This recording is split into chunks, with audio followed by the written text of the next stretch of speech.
Welcome to the 2022 Digital Innovation Futures Festival, put on each year by the Victorian Government to celebrate the technological advances in Victorian businesses in almost every field you can imagine.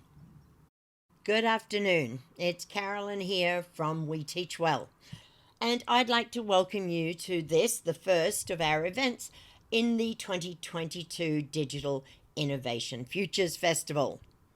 It's always fun doing these sessions, and you always come away knowing more than you started with. And that's always true with the two people that we're going to meet tonight. Michelle Dennis and Michael Harvey have both spent a lot of time working on and in technology and education. And what they are going to have to say is going to be good. I can promise you that. So thank you for joining us.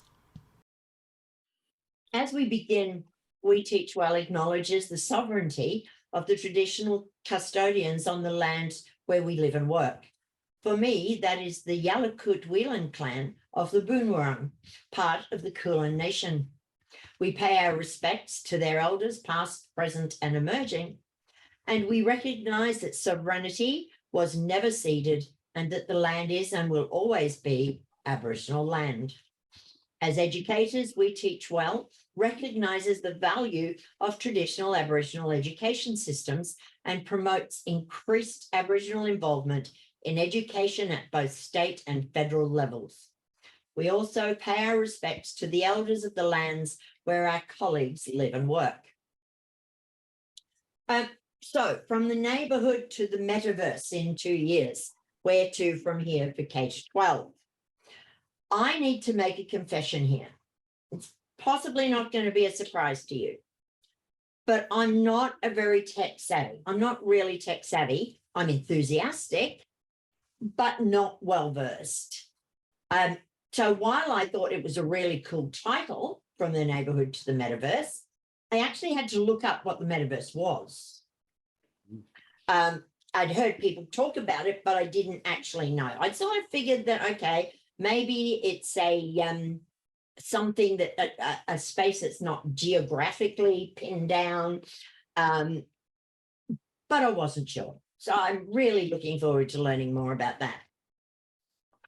The reason we host these sessions each year and have done for the last few years is because I think any conversation around technology has to listen to the voices of the K-12 sector. No demographic is so completely affected by technology. Apart from very, very few, every child is going to go to school. And they're all going to use the technology that emerges, whether we like it or not. So parents and teachers will need to guide them to use the technology safely and well. The two educators you're about to meet have been engaging with the digital space for many, many years, and each is a leader in the field. I'll first introduce you to Michelle Dennis. Michelle is currently the head of digital at Haileybury, and sees her task as helping other staff and her team to use technology effectively. In her current position, Michelle has been involved in the launch of Haileybury Pangea. So did I pronounce that right? It was 12 o'clock today. It went live, you said? That's right, 12 o'clock today. Haileybury Pangea is officially open. So yes, it comes from the name of the first continent when all the continents were together. Oh, great. I was going to ask you about that sometime. Yeah. It's a first private online school. And she also creates some pretty awesome Pokemon cards. And I've got to get her to teach me to do that. As an activity in English classrooms, it's awesome. And you did use the same image of King Henry VIII as one of the ones I used in our free course. Absolutely. Video. There's some amazing stuff you can do with Photoshop. Yeah, I can't do any of it. And Michael Harvey, Dr. Parby is a New Zealand science educator who's also taught internationally in Asia. He's a trusted expert in the field, and his research interests are around the use of digital animations to enhance student understanding of complex, abstract scientific concepts, and linking this to cognitive psychology and global collaboration. And that's the word I like the most, that collaboration. He's also involved in two projects, one in Tanzania or the Kakuma refugee project. Is that also in Tanzania? It's actually on the border of Kenya, Tanzania. Yeah. So this panel, who are very well versed, are going to be looking at some of the issues to do with emerging technologies and how they can be incorporated in our classrooms, and what's that going to mean? I mean, are we ever going back to, please God, no, the way it was? Or have we learned enough to know that there's a lot of things we can do better? So I'm going to pass it over to you because you're both much more interesting on this topic than I am. And perhaps, Michelle, you can begin because we're going to ask you about Pangea, obviously. Well, yeah, I think one of the things that COVID showed us is that the traditional way of doing things can be shaken up and things can be done differently if if you are open to it, and perhaps the right pressures for change are there.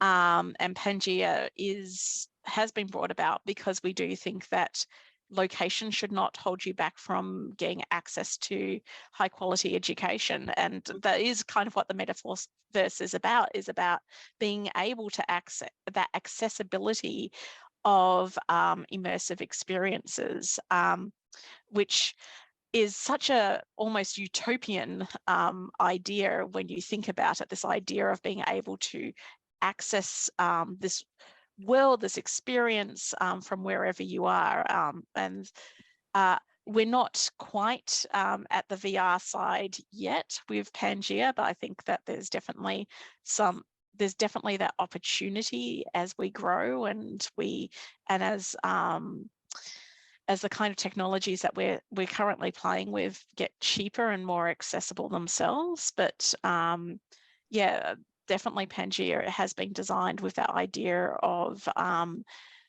bringing the kind of things that are traditionally only available in the metro capitals of first world nations to other places within the world, starting with Victoria. Your thoughts, Michael? Yeah, I guess the two big things that I think will look to transform education, and Michelle did mention about the fact that location of where the learning is definitely changing, is the metaverse, and also the incorporation of the blockchain potentially in education as well. So I guess for our listeners, viewers, what the metaverse is, as you've mentioned, Carolyn, you had a bit of an idea of a vague idea of what it was or is. I guess the metaverse as we see it is, well, we used to talk about something called cyberspace. And I guess that's kind of an interchangeable idea with that. So the metaverse essentially is where you're interacting with a digital world that could be virtually through virtual reality, or also could be through mixed reality. So you mentioned in my bio the idea of digital animations. So students, for example, working in a physical location, but working with a concept or an idea using mixed reality. So they can work on a project either in the same classroom, or they could be working in another part of the world, working on the same project using a mixed reality model. So they have the model in front of them in a digital form, but they're actually in other parts of the world. That is so exciting. Yeah. when I mean, the reason we started this was the internet, just the opportunities were immense to deal with, because there are places in Asia and in Europe, other places where students, teachers don't have the resources that we do. And the thought of being able to meet those needs was sort of, for me, was really exciting. But that was on the most basic level of the internet. I mean, what you guys are talking about is opening up a whole range of other ideas that I'm clocking in my little brain to, oh, well, that sounds good. Digital passports and micro-credentialing. I've heard a fair amount about those. Again, I'm imagining digital passports might just be the idea of, well, I think in my mind, they'd have to go together. And it's so a student has done a unit on something, they've completed it, they get that credential. And then if they're moving to another state, that's recognized. Is that, no? Well, I guess Completely Go for it, Michelle. Yep. I guess the issue with credentials and badging is that just like currency, it's only worth the value you give it. And the danger is creating a micro-credential or a badge that has no value or has little value, that can't be transferable because no one's sure exactly what it means, or it's so easy to get that it doesn't actually show the person who sees it what it's worth. So I mean, we've done a lot of work, and Jackie Goss at Haileybury is the one who deserves all the credit. She's done some amazing work. She's been working really hard at building us a really strong standard of what our micro-credentials would be, the evidence required to get a micro-credential. You have to, I think it's something that a lot of institutions have jumped at, and I think that if we're going to have something that can be recognised from place to place, that's where standards and evidence comes in. And I think we're at a stage where it's still very mixed. I think there's a lot of people creating badges out there. Some are, and we've got to work really hard to make sure that if we're doing that, if we're creating something that has worth, and that's where the blockchain potentially has a real part to play, I would say. What do you think, Michael? Yeah, well, actually, I've been doing it in my classroom at the moment. So for my junior science, we have the core curriculum, the different levels of New Zealand curriculum, but we also have the idea of the scientific key competencies or nature of science strands, which the students also have to attain. And that's not necessarily explicitly assessed in a way, and also not explicitly rewarded.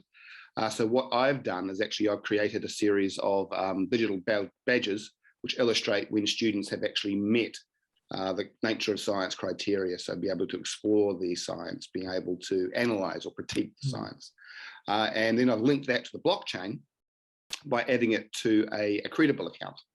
So the students then have access to that as a digital portfolio. Because one thing, and that's where the blockchain is valuable in terms of authenticity, so potential employers can see that. But I guess the other issue that you did mention was the large plethora of badges we have there. As an educator, I have my inbox full of becoming an ambassador for X or a ambassador for Y.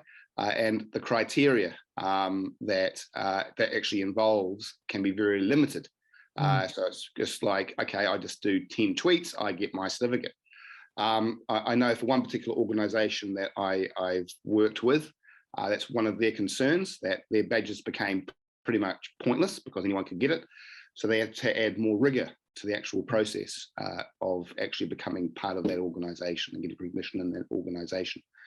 So that's definitely a concern amongst EdTech companies as well. Yeah, when I think of that, it's about students moving around. I taught at a Canadian school in Abu Dhabi. And I thought it was going to be wonderful because I only had 3 classes. Oh, that's cool. But I came across the semester system and I'd never worked in that before. So you saw your students every day. Your 3 subjects, you had 90 minutes, a 20-minute break, 90 minutes, 20-minute break, 90 minutes. Every day you saw them. And they did an entire, what we would count as a year's work in a semester. And then they could choose, in the second semester, they could choose the same subject at the next level, which a whole heap of them did. So they just had English. They had got both the year 11 and 12 English done in 1 year. And a lot of them there were Emiratis, but there were students from Eastern Europe, but obviously Canada, Australia, America, everywhere. And a lot of them with parents who moved around. So a 6-month period, they could get that level in 6 months, which I thought was actually pretty cool. Because they still had to meet a particular standard. But they just didn't have to lose a whole year. If their parents moved, they didn't have to lose a whole year. And you have more intense relationships with students when you're meeting with them that often as well.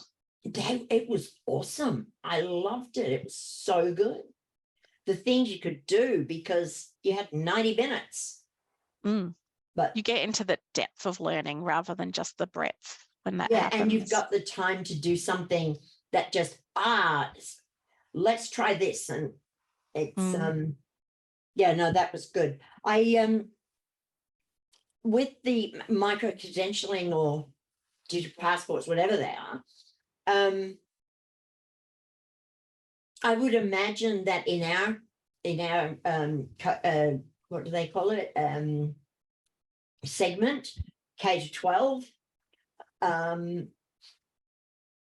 it's not necessarily going to be the same as it could be, say, in tertiary. I think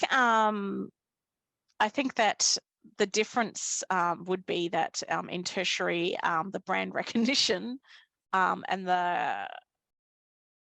the implied quality that comes with that is one of those things that would help micro-credentials potentially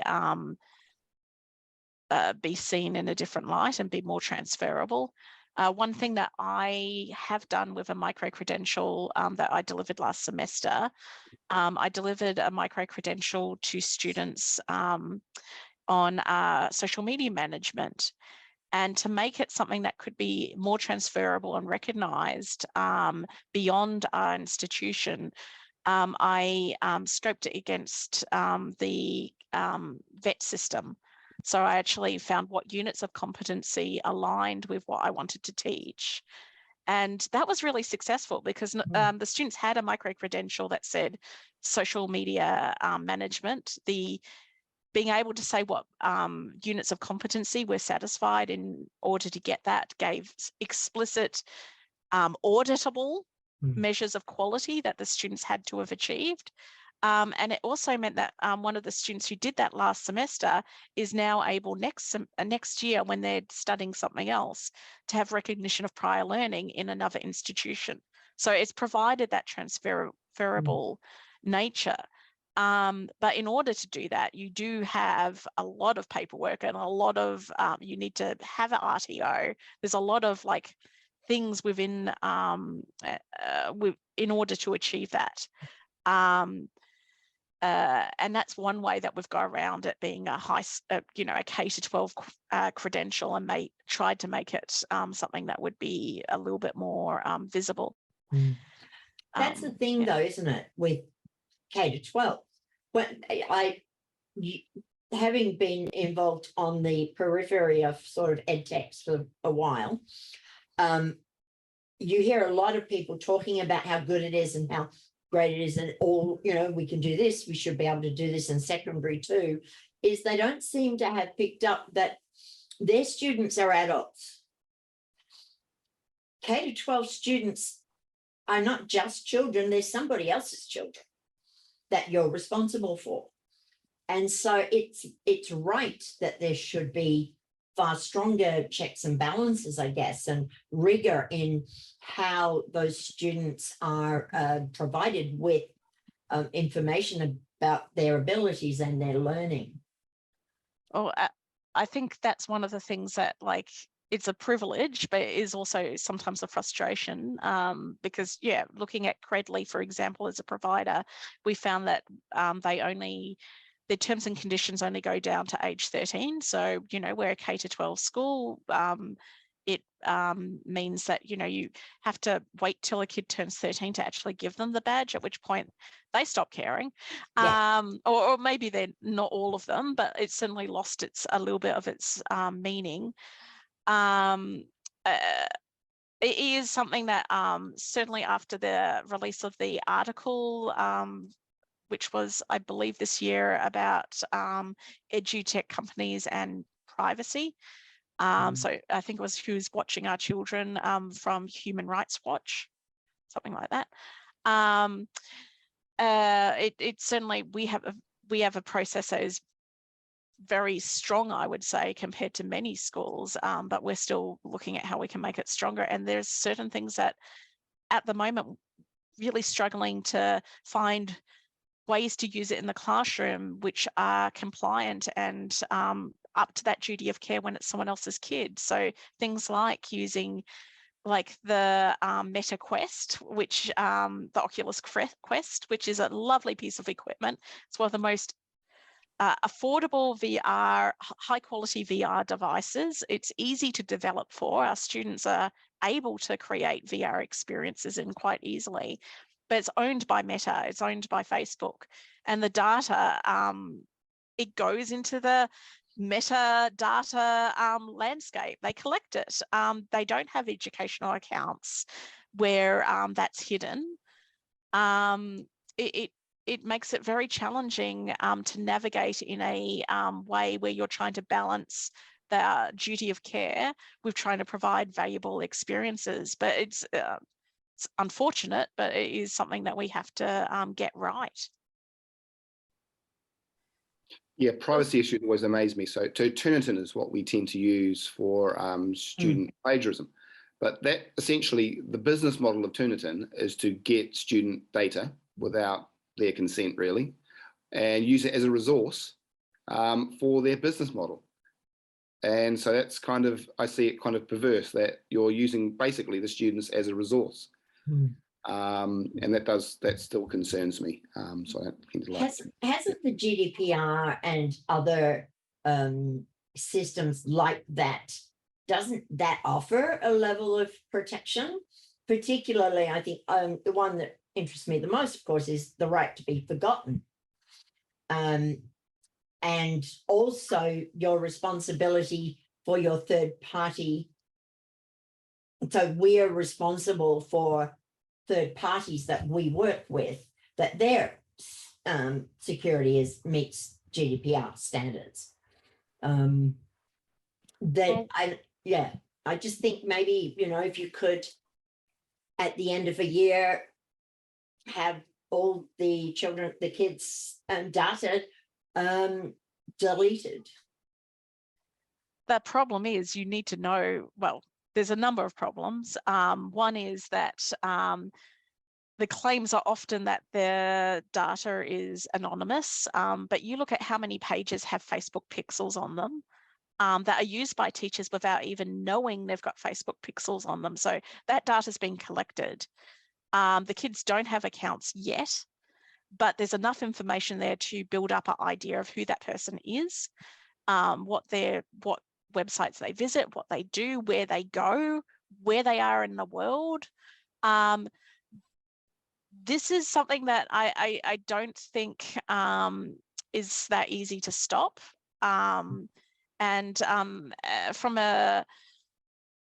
From a regulatory point of view, it's very, very hard to know how those pictures are going together in ways where, all right, maybe the kid's name's not there, but everything else is. Yeah. And I would be That's- surprised if the kid's name's not there too. But anyway. Mm. Yeah, so many times I question, sort of newer techs. Oh no, it's their servers, it stays on their server and it does this and it does that. And I think, yeah, but there are hackers out there. There are people who can get access. It's not enough to say, oh yeah, no, it'll be fine. Well, one of the things, and I'm in a big school, and one of the privileges of that is that I am making time and meeting with companies that aren't passing our basic checks, and trying to work out ways that when they've got valuable educational products, how it can be designed in a way where we can be better satisfied with the data that they're collecting. A lot of them are businesses. They deal with children, they deal with education, they are businesses. I understand why they want to collect the data about who's visiting their site. I understand how that might be valuable for them as a business, but if you're marketing, if you've got children visiting that site, then you do have and you're trying to sell to us as education institutions, then we need to hold you to a higher level. And that's going to be an ongoing conversation, I think. And I think every school, when you're making those purchasing decisions, I think it's a tough conversation that we all need to be putting the upwards pressure on them, because we use a tool called Blacklight to see what's on a website before we allow it to be used within the school.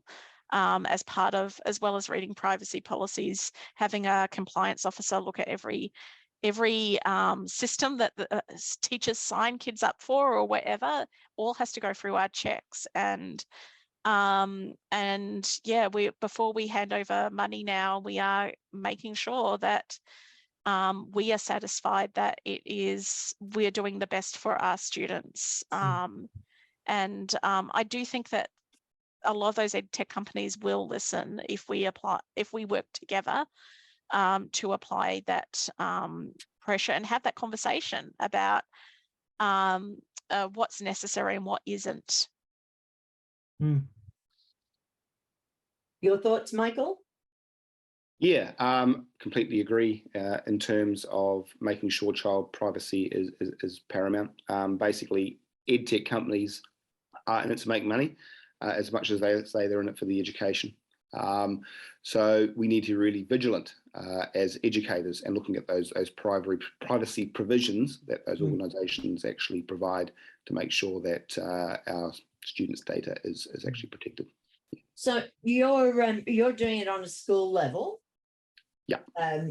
Michelle and Michael, have you got thoughts on what steps we can take to manage cybersecurity with our when we're gathering data from students or from teachers? I have to say, we the people we work with are teachers, but I'm still massively stressed about cybersecurity because those teachers teach children. Look, and it doesn't take long for your reputation to be ruined as a teacher as well if you don't manage your own digital identity. It is something that schools are actually the targets for a lot of phishing attacks. I've seen it. Someone actually attacked me. If you're listening, thank you very much for that. I really, really appreciate you contacting the school, trying to get them to change my salary information, bank account details. Doesn't work at Haileybury, just so you know. We do have checks in place to make sure that can't happen. But yeah, the teachers also need to be very vigilant. My biggest worry is actually how we're educating teachers, because they're the ones who are making the day-to-day complex decisions about where they're pulling data in, their students, the school's information. We have to give teachers a lot of autonomy sometimes in how they use technology. We do trust teachers. And some schools don't have any check guards or very few checkpoints to make sure, safeguards, to make sure that it is being used safely. So we do need to be educating teachers a little bit more about cybersecurity. It's very hard though. They also need to be trained in so many different areas. PD is PD time is incredibly scarce, but it is something that we do need to be aware of, because most security holes within schools are actually people problems more than the technology itself, and someone doing something unfortunate, clicking on the wrong link, giving a kid their username and password is probably the biggest and most dangerous security hole you can find in most schools, so that they can print something. Yeah, that's right. So that's why I didn't do it today. or ever. No, Nicholas, you're not getting my password. Yeah. Also, I mean, from an interesting perspective from me being a boys' school, out of female teachers, residents, for example, simple things like making a short video for parent teachers, and they're concerned potentially that that video can be used in a nefarious way by others. So making sure there's a time limit for that video on a Teams platform, or just basically unable to download it, or just using audio, things like that, because that's definitely a concern a lot of especially female teachers had at my school, or have at my school. Yeah. I have to say, coming from a girls only school to a co-ed school has opened my eyes to a few things that is very fascinating to me. I wasn't expecting quite the educational journey that I've had to go through as head of digital, where you often have to deal with those kind of things. Yeah. It's unfortunate, but it is part of our teaching life now in the 21st century. Well, and sometimes it is testing. It's interesting because, sometimes it is testing. Can you do this? Does this work? Sometimes it's almost that kind of white hacker mentality of like, I wonder if this would work, or I wonder what would happen if. We need to really educate young people about. Adriana de Plato, in the session, I was speaking to them on Monday night. We were looking at technology in trying to promote more equality in education. And he made a mention of, we can't be driven by fear in regards to the technology. You'll find that there are lots of places that they say that their response is not, okay, this looks good, let's see how we can make it work. It's, we don't know how this is, so we're not going to use it. They're going to ban mobile phones. They're going to ban this. They're not going to be able to use this. And that often the decisions are being made based on the fear of what might happen. And therefore, there's not the sort of willingness to say, okay, this could be good, let's give it a try and work out whether we can manage it. Do you, either of you, find that sometimes that the fear response about new technology kicks in fairly fast for some? I think with technology, anytime there's great gains, there's great risks. I think I've heard that said very recently to me. Whenever you can make a big leap forward, there's always a chance of the opposite happening. And one of my roles is trying to work out, okay, you want to go there and you want this educational outcome. How can I put out a safety net, or is there a way I can suggest where we can do that in a way where it's a different platform but the same idea? Why are you trying to do it? I do think that there is fear out there, particularly from some in leadership, as well as some teachers I don't think that all the fear is misplaced. I think sometimes we do need to be we do need to look before we leap. But I don't think that that means that it's the end of a conversation. I think that it's about, okay, how can we get that in a way where we know that we're doing it in the most responsible way ever, or how can we do it in a way where we know that we're adding value, or can we do it as a trial and then learn from that and then do it at scale rather than going straight to at scale. So I do think that there is sometimes fear, but I do think that sometimes there's the opposite as well, which is over enthusiasm, which I'm probably more on that scale. And sometimes you need to find a more measured approach between those two to avoid any pitfalls or any false promises. Yeah, well, for me, teaching is always an inquiry. So you should set clear goals beforehand. Because one of the things I find in education in all the schools I've been is we start with an idea, we do it for a bit, and then we forget why we actually did it in the first place. And then we do it again a year later and forget about all the stuff that we've done beforehand. Yeah, so that's one thing that we tend not to do very well as educators, is actually learn from the experience and how we can actually adjust what we've learned from. So I like the idea of a trial. That's what I tend to do. I trial maybe an idea in a class or with a group of students in a class, see what works for them, see what doesn't work for them, tweak it, and then slowly build it up. So yes, that's something we do forget about, the idea of teaching potentially as an inquiry model, and building on that as an inquiry rather than just having complete fear, not trying it at all, as opposed to going to the extreme, like, oh, let's do everything all at once. This is awesome, bit of the Lego movie. And yeah, and then sometimes things don't work as you'd expect, but there's still always learning that can happen, which can move us forward as educators. I'm aware of the time, and there are just two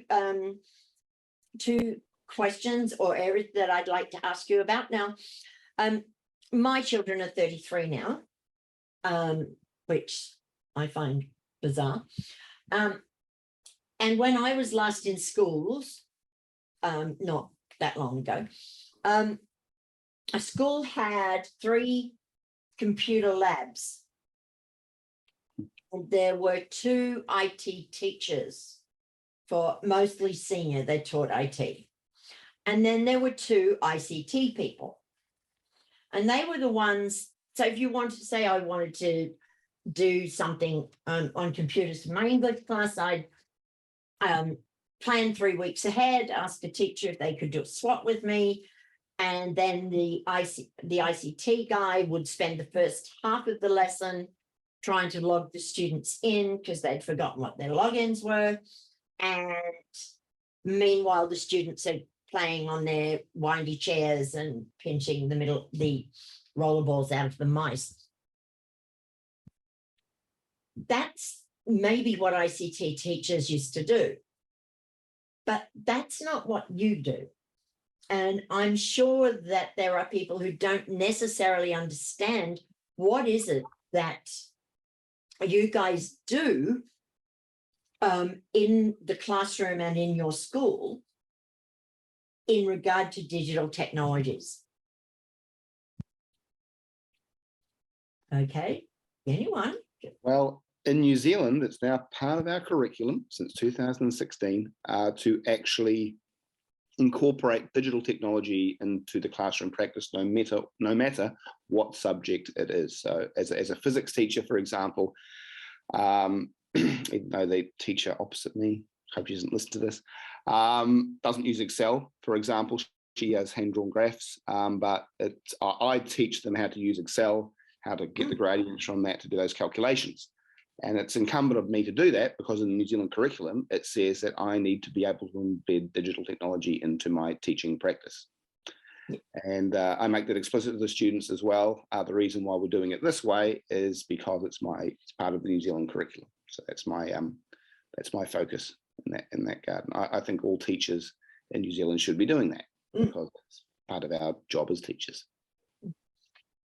And Michelle, I'm imagining that your job is not popping into classrooms to help teachers get their students logged on.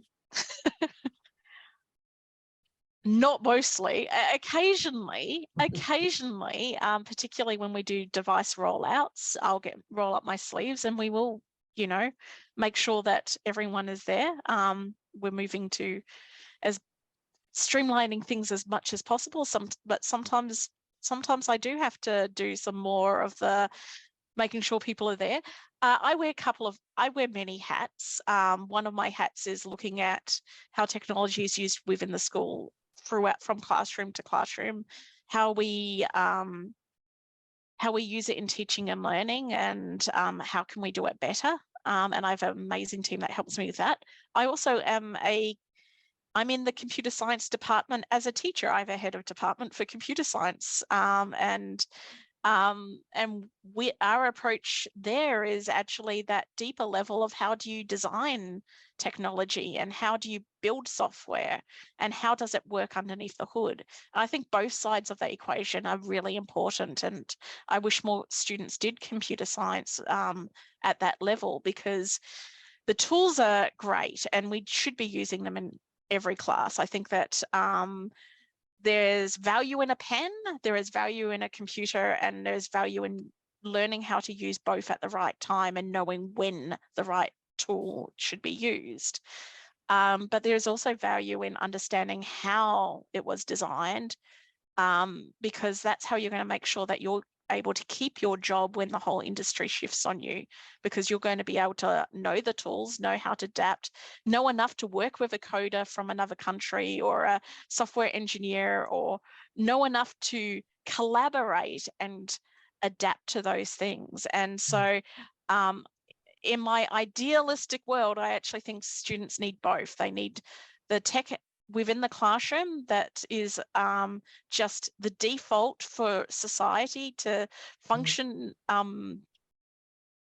within the workplace and beyond. But I think we should actually be encouraging more and more of our students to go deeper and understand how it's built and how it functions, and how how we need to adjust as a society and as a law, as our laws around that. Tomorrow night, we're going to be talking about that, about the digital literacy curriculum and the tools that are involved in that. So last one, in 2020, COVID hit, and it hit very fast. And in a matter of weeks, teachers all over the country had gone through this amazing transformation of turning things into a virtual delivery service. Not always brilliantly, but they did it. And because it was so fast, principals, their job became supporting their teachers to make sure that they could get done what needed to be done. And a lot of the normal, very slow bureaucracy stuff that you normally have to go through it just went. And so a lot of great stuff happened. How are we going, how do you, because I'm just watching, how do you ensure that the bureaucracy won't get in the way?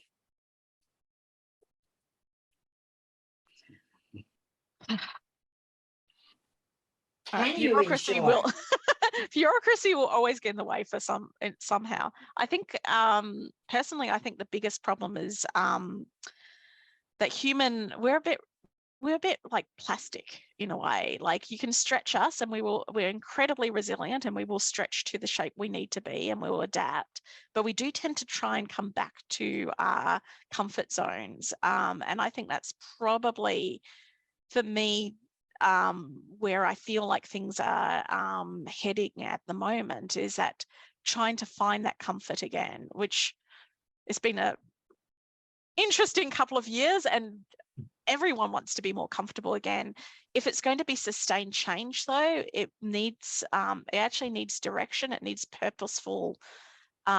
purposeful intention to take the best and to move it forward. So like Michael was saying about being reflective, and when you make a change, looking at what worked and going, yes, I'm going to do this, or I'm not going to do this. I'm going to, how is that going to change my practice? I think that's where we need the schools to be really spending some time doing. And the biggest blocker for that happening is unfortunately that tiredness and the I think that you talk to teachers across the world right now, and they're leaving the profession. They don't have much left in them, and finding the time to be reflective and make intentional change is really, really hard. And leaders need to work hard to support their staff if that's going to happen. They need to give them time to discuss these things. They need to give them time to work out what needs to change and to make those changes. But they also need to give them some space and some comfort so that we can keep them around. So we need more money to provide more bodies to do more jobs. Is that It's the not rocket ongoing science, ongoing chorus? More time, more money, please. but it's not rocket science, surely.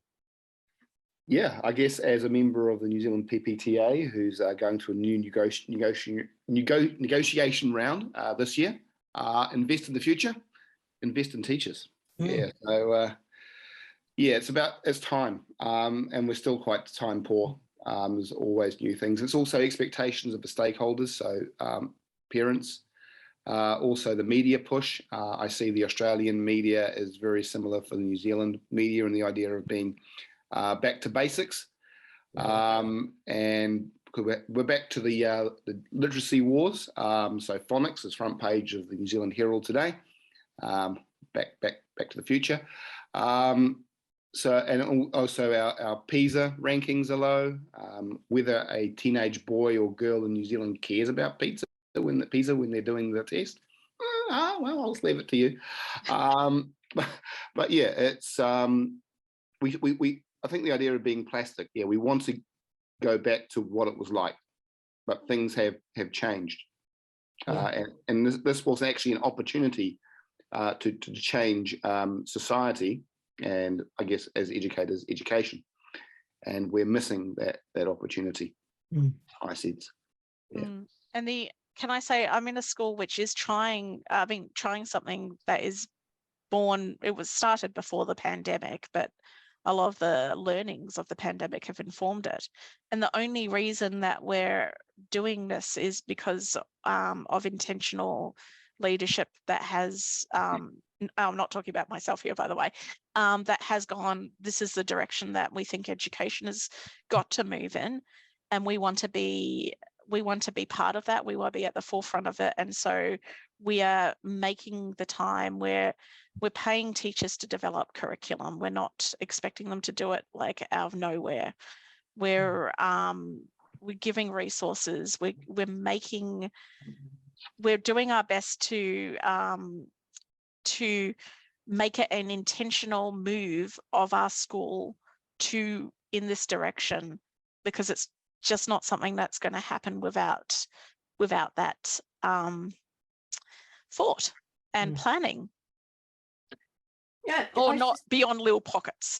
Yeah, I'm just thinking about the law stuff. So paralegals have been part of lawyers' practices for as long as I can remember. Para-educators who could help teachers and do a lot of the tasks that are not about the teaching, leaving teachers to do the teaching. The Australian teachers spend, I can't remember, but we spend far more than the the standard on admin tasks, and I had this fact in my head like last And week. it's so- something like we're like the worst in the OCD. Yeah, OECD. and I'm not something sure how New Zealand is, but I'm guessing you guys aren't that much different, where Very there's a similar. lot of admin. Yeah, we've now got this hour, which isn't part of the pay, which is generated to social emotional learning. So I'm not sure we have it in Australia, but it's basically an hour we have with the students where we're basically doing admin. So we're doing their paperwork, seeing what options they've got, kind of guiding them. It's creeping up more and more. So it was an hour, now it's going to be an hour plus 10 minutes a day extra. So it's about 2 hours, which is just administration, which is, just drags in. I'm a teacher, not an admin. It's part of our job at the If moment. anything was designed to squash creativity, admin would be that thing. It's just planning. I have no time to plan. No. Well, I do. It's called the weekend, but yeah, Yeah, it's hard. I can't imagine these young teachers now. Because when I started, I was 35, so I wasn't a straight out of school person. But when we I had time. We had time in the staff room to make resources and to come up with ideas and help younger teachers, and or have a mentor who would work with you. Teachers don't seem to have the time for that now. Yeah, I think I saw a very interesting thing on Twitter recently, which was a beginning teacher had clocked their time every 15 minutes, and it was staggering, like when you looked at the distribution of where their work went and how little of it went to providing better student outcomes. I do think that that's something that we do need to investigate on the highest levels of where is teachers' time going, and what can we take off teachers? How can we do loads better? But also, is education just going to cost more as well? Like, is that the ultimate thing? I don't know. I'm sorry if the government's listening and I've got some cranky person, but it might be that. Please, I that- hope the government's listening. Well, They're the ones with the checkbook now. Yep. So yeah, we're just gonna. We do need to look at where teachers' time is. We need to look at what can be moved off teachers. We need to also look at what can be automated by technology, because there is stuff like every time you fill out an excursion report, the risks haven't changed from the last time you went to visit the museum. Yeah. So why isn't that auto filled in so that you're acknowledging what the risks are rather than having to construct that from scratch? No. Our school's done that, just saying. But yeah. Yeah, there's so many things that can be automated that should be automated, like that. There you go. But when we come down to it, perhaps it is also looking at teachers' loads and what we want them to do before they step into the classroom. And New South Wales is preparing lesson plans for them, so trying to reduce the preparation needed, outsourcing it in a way. Whether that's the answer. Fully differentiated, cool. That'll work.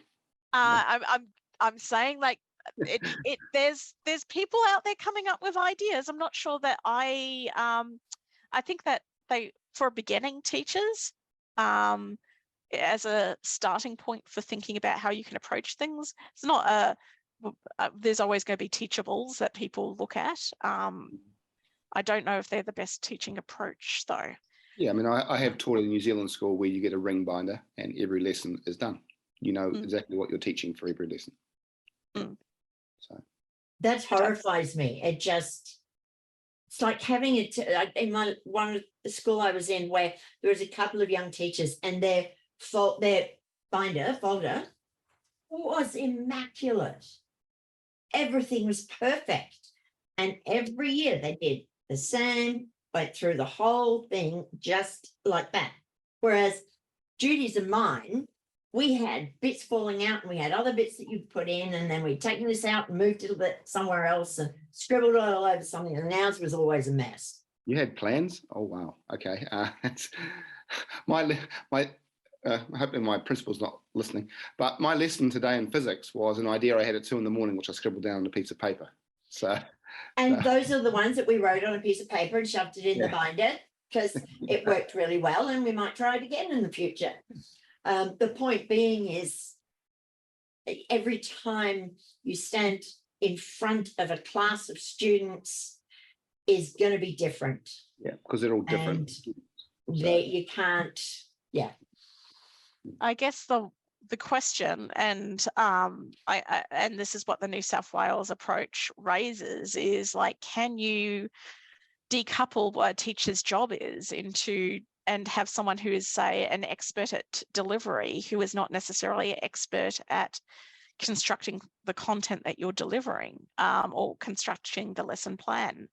Well, this would also be a place for artificial intelligence, because you could basically cater for each individual student, which would modify the content that they're being taught based on how they're actually doing in the lessons.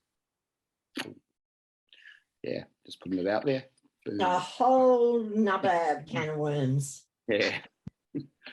Look, I'd like to thank both of you, Michelle and Michael, for giving so generously of your time. The beauty, of course, of the K-12 landscape is that it's changing all the time. And we work with young people in the most amazing part of their life, where they're growing and questioning, and we're trying to get them to say, come on, why are you going to do that? According to whom?